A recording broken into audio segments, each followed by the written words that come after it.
ଅଟୋର ପଛପଟୁ ଧକ୍କା ଦେଲା କାର। ଦୁଇ ଗୁରୁତରଙ୍କୁ ସିମୁଳିଆ ସ୍ୱାସ୍ଥ୍ୟ କେନ୍ଦ୍ରରେ ଭର୍ତ୍ତି।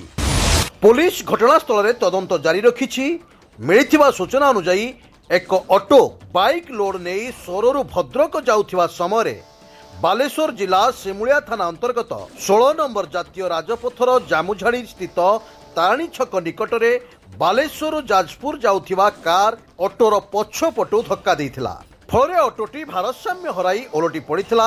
ସେଥିରେ ଥିବା ଦୁଇ ଜଣ ଦିଲ୍ଲୀପ ମହାନ୍ତି ଓ ଦିବ୍ୟ ରଞ୍ଜନ ବେହେରା ଗୁରୁତର ହୋଇଥିଲେ।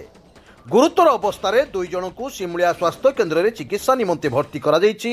କାରଟି କ୍ଷତିଗ୍ରସ୍ତ ହୋଇଛି। ଦୁର୍ଘଟଣାର ଖବର ପାଇ ସିମୁଳିଆ ପୋଲିସ ଘଟଣାସ୍ଥଳରେ ପହଞ୍ଚି ଗାଡ଼ିକୁ ଜବତ କରିବା ସହ ଘଟଣାର ତଦନ୍ତ କରୁଥିବା କଥା ଜଣାପଡ଼ିଛି। ସିମୁଳିଆରୁ ବନମାଳୀ ମହାକୁଡ଼ଙ୍କ ରିପୋର୍ଟ, ସ୍ୱତନ୍ତ୍ର ଓଡ଼ିଶା ଲାଇଭ୍।